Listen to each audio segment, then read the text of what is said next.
Another roster crunch is coming, and Jeff Skinner might be the odd man out.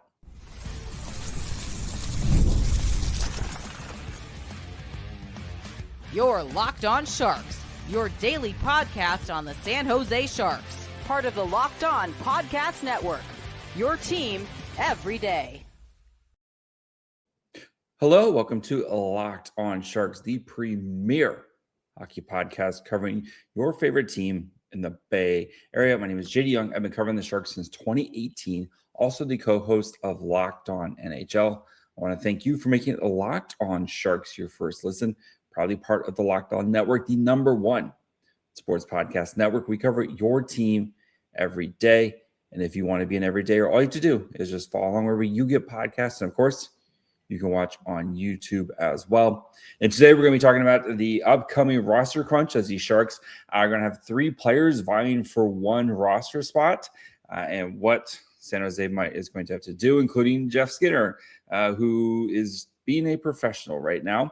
We're going to talk about a potential short-term deal for Ferraro, why I 100% do not buy it. And then we're going to check into the wild card race, and especially with these games coming up here before the winter break or before the Olympic break, and see how each team, all the kind of contenders in the wild card are looking. So let's get started with, I think, the upcoming roster crunch, Jeff Skinner, and how this is going to kind of work up. So after practice today, or during practice on Sunday, we had that, we're going to be seeing some players returning here rather soon. Of course, you have Kiefer Sherwood, who the Sharks acquired last week.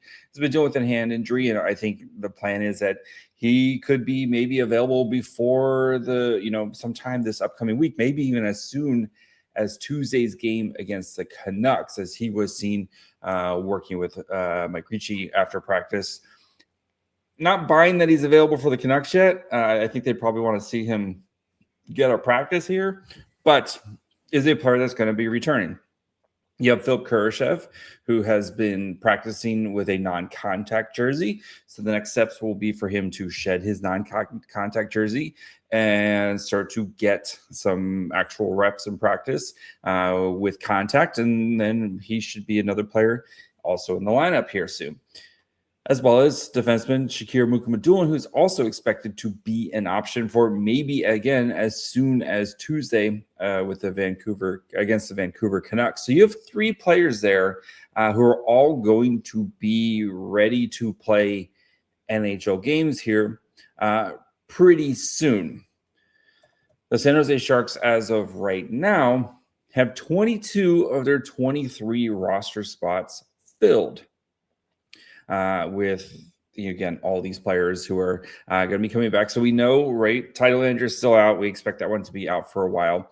Kurashev and Sherwood, who are both on IR, and then Mukhamadullin, who's on IR. So when these players get activated, right, get off, you'll have to come back to the roster. So the Sharks are going to again be in a roster crunch here rather soon.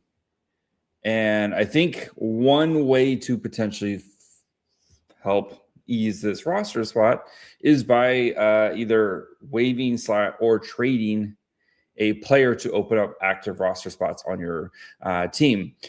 And one player who I think is very much in the spotlight of this is Jeff Skinner. So Jeff Skinner, of course, was signed this off season to a one-year deal at $3 million.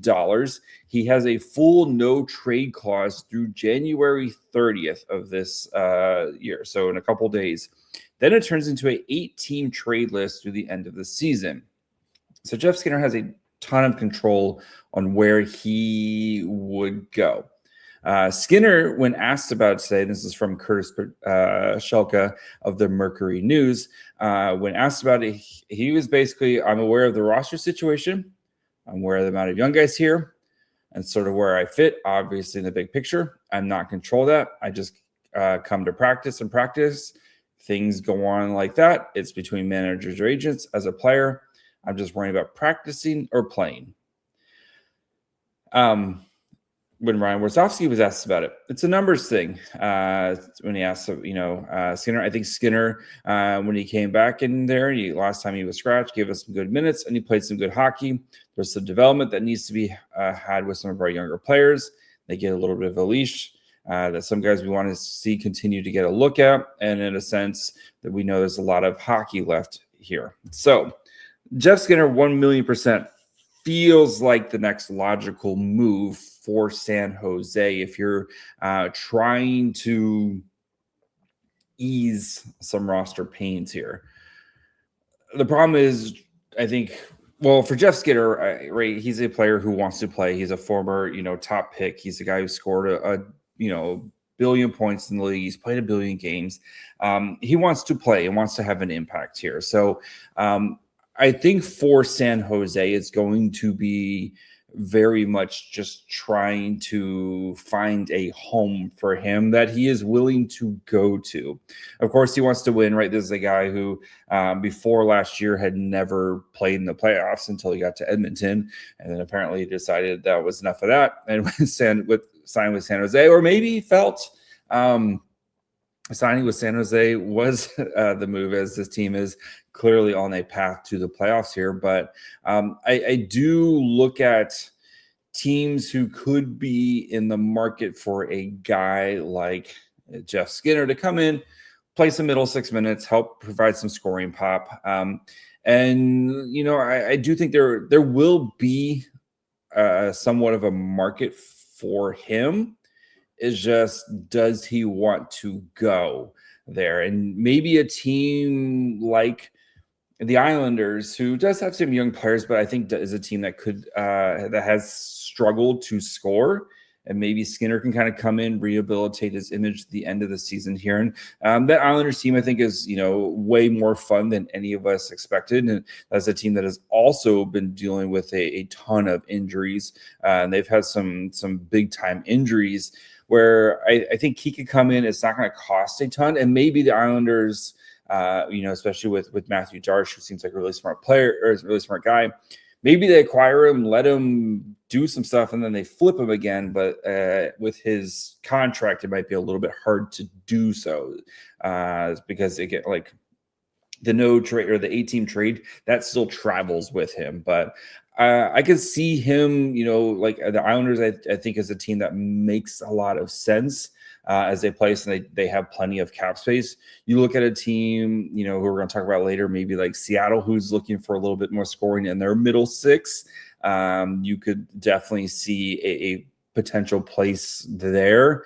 I think kind of some of those teams that are in that maybe just below the wild card hunt who want to maybe try to get take a shot at a player who's not going to call, like the Sharks aren't going to get anything back. Like this is going to be like a, mid to late round pick type of thing. And the Sharks should be very much still in the tried to shed some contracts here phase, especially if you want to sign some of your college players who are maybe playing defense at the University of Denver when their season's over. Like you may want to look at shedding a contract at some point to free up a space there. And I think that Jeff Skinner could be one of those players where the purpose is just to kind of get out of it and give him a chance to go somewhere else and to try to find some traction this season. So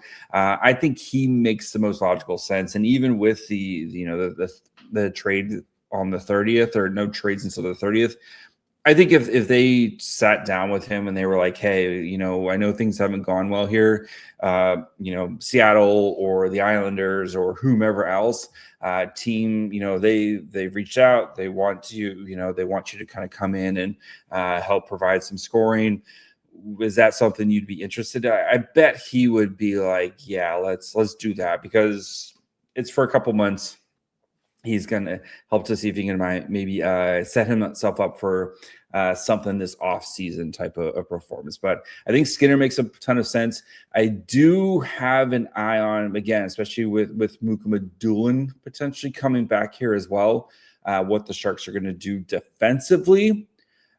because they're still going to have to kind of be in the same situation, right, with just too many defensemen. And you wonder, Iorio, who hasn't really played a ton. I know they do like Iorio. And, some of the other guys here where, again, everybody's in the last year of your deals. Just what do you do here to potentially open up a spot for Muka Madulin, who, again, does feel like a player who should be playing when he's healthy. The big problem with Muka Madulin, of course, has been that availability for him. So just you really curious more navigating of the roster here. So we're gonna switch over to Mario Ferraro, as there was a report of Ferraro potentially signing a short-term deal to stay with the Sharks now that they are starting to be more competitive, and why I do not buy that one bit. So we'll get to that here in just 1 second. Let's be real, managing your finances can feel overwhelming between subscriptions you forgot about, bills that keep going up, and trying to figure out where all your money actually goes each month. It's easy to feel like you're losing control. And who has time to track every transaction or hunt down hidden fees? That's where Rocket Money comes in, the personal finance app that helps helps you take control. It finds and cancels your unwanted subscriptions, monitors your spending, and helps lower your bills so you can grow your savings. Great thing about it is it tracks all your subscriptions and lets you cancel them right in the app with just a few taps. No more hunting down service numbers. You can set budgets and goals, get personalized insights, and receive real-time alerts for large transactions, upcoming bills, and low balances. It even consolidates your checking, saving, loans, investments to a single dashboard so you get a clear view of your entire financial picture. Let Rocket Money help you reach your financial goals faster. Join at rocketmoney.com/lockedon. That's rocketmoney.com/lockedon. rocketmoney.com/lockedon. All right. Do, of course, want to thank you for making Locked On Sharks your first listen. Thank you for making Locked On the #1 sports podcast network. If you haven't already, you got to check out the Everydayer Club. You get access to ad-free episodes of Locked On Sharks compatible with Apple Podcasts, Spotify, and every major podcast app. Special all-access episodes of Locked On Sharks, as well as an invite to a members-only Locked On Everydayer Club Discord server, which includes a group chat for listeners of Locked On Sharks. So go to Locked On Sharks at Supercast or tap the link in the show notes to learn more.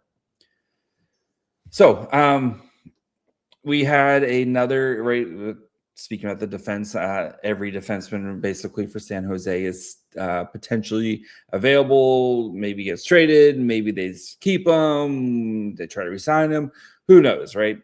But apparently Dave Pagnotta of the Fourth Period had a report that the Sharks are believed to have some interest in retaining Mario Ferraro on a short-term deal. I believe Ferraro is interested in San Jose no now that they've turned the corner. So, short-term deal. Let's start with that. Well, one, I do think Mario Ferraro is very much interested in staying in San Jose because, right, we know how important Ferraro is, especially in the locker room. Like we've talked about Ferraro. He's an extremely tough player. He tries hard, like he's very much beloved in that locker room, all that fun stuff, right? We've also talked at length of why I think, what type of contract I think Ferraro is going to get. And, looking at like Evolving Hockey, they have projected him to sign, was it 6 years at $5 million type of contract, which is $30 million, which also apparently is what Kiefer Sherwood is also reportedly asking for. So, but still, and I did a whole Ferraro episode why I don't think it's a smart investment to sign Mario Ferraro for that length and or term, especially kind of given what type of player Ferraro is and stuff. And not going to go down that road, but this report of a potential short-term deal, like San Jose should be like that would make a lot of sense from San Jose's perspective, right? Get a player who's very much beloved here, who's been I think has been playing some of his best hockey with the Sharks as a key piece to this team and what they are kind of their identity, this all vibes type of team. And Mario Ferraro's got plenty of vibes with him. And but have you noticed how when we talk about Mario Ferraro, it's not really like, hey, he does, X, Y, and Z on the ice really well. He blocks shots, he plays hard. But like you don't really have that one thing where you're like, hey, Mario Ferraro is really good at, executing the transition. And like, here's the numbers that say Mario Ferraro is one of the best players on the team at getting the puck from out of the defensive zone into the neutral zone. Or Mario Ferraro is really good at, helping to clear the net and, be one of those players where, like Vinny Desharnais, like, exactly what Vinny Desharnais does really well. He's really good at, for big, especially as a big guy, he's really good at keeping the net, keeping it clear in front of the net, making it life easier for the goaltender. You see that on the penalty kill, right? You don't really have that one thing with Ferraro, but for the Sharks, if they do want to sign him, it would make sense as a player who is kind of in the peak of his career here to sign him to a short-term deal. And then as he starts to get out of the peak and hit the back nine of his career, you're out of the contract, right? That makes a ton of sense from the Sharks' perspective. But let's flip that to Mario Ferraro's perspective, right? You have been a player who has been on a bad team for the last 7 years until this year. This is the first time the Sharks have even sniffed the playoffs, let alone, be in the position that they're at right now. You have something we've talked about a bunch of times with Ferraro, where you have played a ton of minutes on a really bad team and have sacrificed a lot of your development for the sake of this team. A player who I think the Sharks rushed through because they just didn't have other players, right? Played too many minutes, too heavy of minutes, too early in his career. If you're Ferraro, you've been working towards this moment, right? And let's not even add in the fact that Ferraro has been dangled in trades for how many seasons now? Basically, since he signed that contract, he signed his extension at 4 years at $3.25 million per season. He has basically been in trade rumors all throughout Mike Grier's time here and through this rebuild. So if you're Ferraro, and this is your one time in your career, right, where you're playing some of the best hockey of your life, you're on a team, yes, that's right, that's getting more national attention because of guys like Celebrini and Ferraro, or Celebrini and Smith, not Ferraro. People tuning in to watch Mario Ferraro, right? This team is getting more attention than it's ever have. You have been a very good soldier to this franchise, but we all know sports are a business. So if you're Mario Ferraro, why would you sign a short-term deal on a team that, yes, they're supposed to get better, but we know the Sharks have all the money in the world when it comes to cap space this offseason, and they're going to have to spend a good chunk of it just to get cap compliant again. This is your time to cash in if you're Mario Ferraro, where even if I don't think he is worth that type of contract, we've done the free, potential free agents discussion this offseason. Mario Ferraro is going to be one of the bells of the ball when it comes to defensemen, and he is going to get, if he makes it to free agency, he is going to get paid this offseason. So if you're Mario Ferraro, and yes, the vibes are great in San Jose right now, but wouldn't you try to cash in? Right? Especially because Ferraro's right. He blocks a lot of shots. You have to feel like at some point you can only block so many shots and take so many hits before you start to break down a little bit. It's just natural, right? And it's not like Ferraro's some huge dude. He's a big guy. He's 6'1" or whatever. Not like some massive 6'4", 6'5", 6'6" behemoth back there.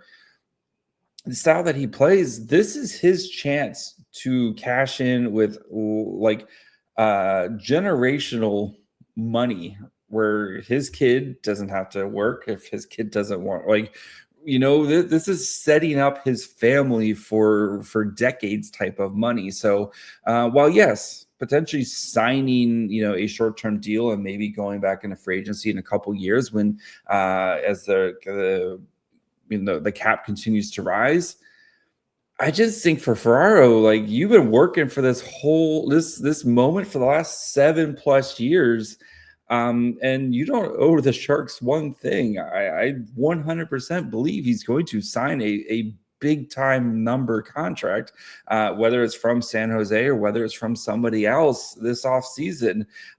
So yeah, I of course Mike Grier would love to sign Mario Ferraro to a short-term deal.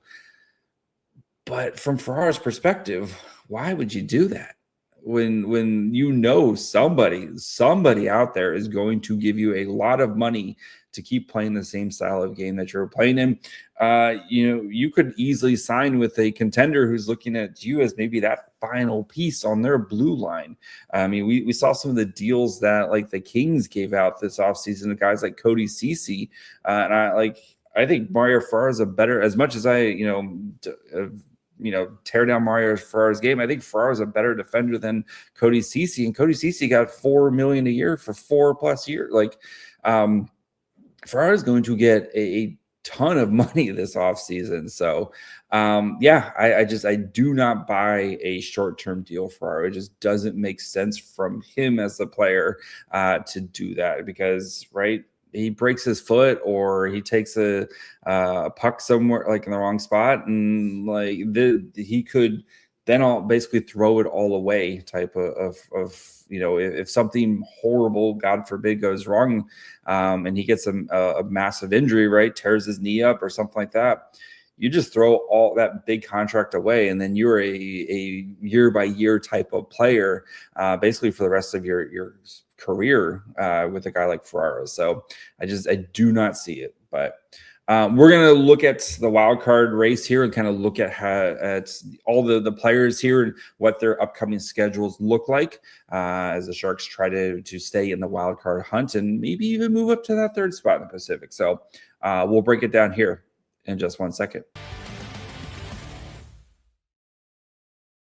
If you ever hired someone who looked good on paper but wasn't the right fit, you know how important that is. When you want candidates you can truly match what you're looking for, you need to trust Indeed sponsored jobs. Hiring Indeed is all you need. Stop struggling to get your job posting on other sites. Indeed sponsored jobs put your post at the top of the page and help you reach the right candidates faster. Instead of struggling to get your job posting, Indeed sponsored jobs help bring your listing standing right to the top and reach quality candidates faster. According to Indeed data, sponsored jobs posted directly on Indeed are 90% more likely to report a hire than non-sponsored jobs. So spend more time interviewing candidates who check all your boxes with less stress, less time, and more results using Indeed sponsored jobs. Listeners of the show will get a $75 job credit to help give your job the premium placement it deserves at Indeed.com/lockedon. Just go to Indeed.com/lockedon right now and support the show by saying you heard about Indeed on this podcast. Terms and conditions apply. Hiring, do it the right way with Indeed.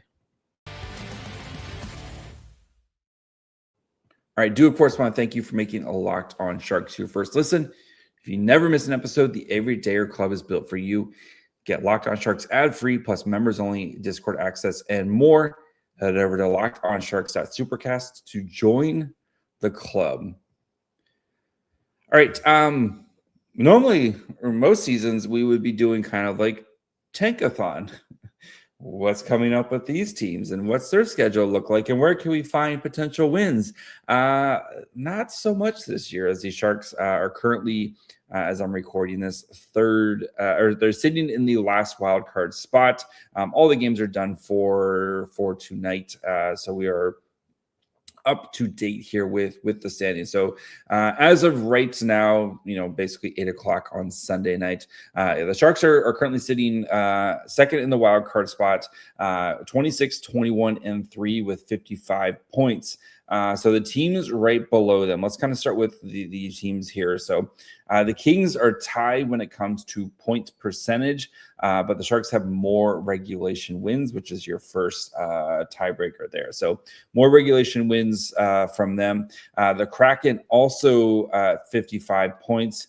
They're 23, 19, and 9. They have more regulation wins, but they do have their point percentage because they played 51 games. So the Kraken were actually below, had games in hand, but they've caught up with their recent schedule here. As for the rest of the Pacific, you do have a 4-point jump between the Sharks, who are 55 points, and the Ducks, who really kind of found their game as of late and have won 7 straight here. They're at 59 points with 52 games. So the Sharks do have 2 games in hand there, 28, 21, and 3 for the Ducks. The rest of the wild card, you have the Mammoth, who have 58 points. They're at 51 games, 27 wins, 20 losses, and 4 at 569 point percentage there in the Sharks. So the Sharks are 3 points back with a game in hand. Let's start with that wild card team. So the Mammoth here are a team that has really taken advantage of a soft home schedule. So they played, so they had multiple, like 7 straight home games where they played teams like Ottawa, who's really kind of fallen apart, right? The Blues, Seattle, who's we'll talk about here in a second. They played Philly. Yes, they had some nice wins over Toronto and Dallas, but they have played some really bad teams at home here. So they've been able to stack some points, but I think you're going to see a little bit of a reckoning from Seattle here going into the Olympic break. They on the road to face Tampa, and then they back-to-back against Tampa and Florida, which the Sharks just did that. Then you go up to Carolina, which is that team is really good. Then you're back at home versus Dallas. You play versus Vancouver, and then you play versus the Red Wings to end it. So looking at that, like you have one game here, like you feel like the win versus Vancouver, like that's a should win type of game there. But a lot of those games, I think they're going to not be favorites in. So this could, like, as well as Utah has played, this could be a little bit of a kind of crashing for them. And I think it's gonna be some big tests here. Like if for them, they probably want to split the Carolina or the Florida series. And then try to split between Carolina. I think basically you try to want to play 500 hockey, just like the Sharks did as of late. So good opportunity for potentially San Jose to catch up there. Like I said, the Ducks, who they're looking up at, they've won 7 straight here. And they've had some really nice wins there, right? This is a team that really struggled as of late. Like they lost a ton of games. I think they lost like 7 in a row, and now they've turned around and won 7 in a row. Where they beat Dallas, they beat the Kings back to back, they beat the Rangers, which the Sharks, team there. Like they won in a shootout against Colorado, which is a really nice win. Then they beat Seattle and they beat Calgary tonight in overtime. They have, before the breaks, though, they've got a nice little bit of stretch here of kind of like what San Jose is going through. So it'll be really interesting to see how the Ducks and the Sharks compare here over this next stretch, where Ducks are playing Edmonton, at Vancouver. And again, they just played Calgary tonight. Then they head home to play Vegas, Seattle before the break. So they have 5 games here before their break. So they probably feel like if they realistically can win 4 of those, they're going to be in a really good spot here. Because Vegas plays the Sharks like it's nobody's business, but like they've been kind of struggling here, a little bit up and down as of late. So I think they're probably shooting for 4 out of these 5, and if they get 3, they're probably still pretty happy there for the Ducks. This Kings team, though, which is right below, so they've been kind of going through. They've won 2 in a row here, but then they had 4 straight losses where they got points in 3 of those, but it's still 4 straight losses. Their schedule here, they're kind of like, so they Rangers, Blues, Then they play Columbus on Monday night. So it's at then they go, they're basically like the Sharks, where they're on a massive road trip here. So they play at Columbus, at Detroit, at Buffalo, at Philly, at Carolina, and then they come home and play Seattle and Vegas back to back before the break. So this is a tough road trip for them, where they're going to be playing that, especially that Detroit, Buffalo, Philly, Carolina. And then you end it with Vegas. You feel like two or three wins there, realistically. So the Sharks do have a big opportunity, I think, to kind of open things up between them, open some distance between themselves and LA. I don't know if they're going to be able to close on the Ducks right now, because the Ducks' schedule is pretty similar to the Sharks here. But there's a lot of teams here, like this whole kind of group here, especially with who the Sharks are playing. I think there's an opportunity for San Jose to maybe make up some ground on the Ducks. I don't know right now, but I think they can easily make up some ground on the Mammoth. I think they can give themselves a little bit of a buffer between themselves and the Kings here. So, but it starts tomorrow Tuesday, against the Canucks. You got to take care of business. So we'll be back tomorrow. So make sure you guys are following along wherever you get podcasts, and of course you can watch on YouTube as well. Follow the show on Twitter, Facebook, Instagram, and on TikTok at Locked On Sharks. Follow me on Twitter and Blue Sky at My Fry Hole. Until tomorrow. Bye, friends.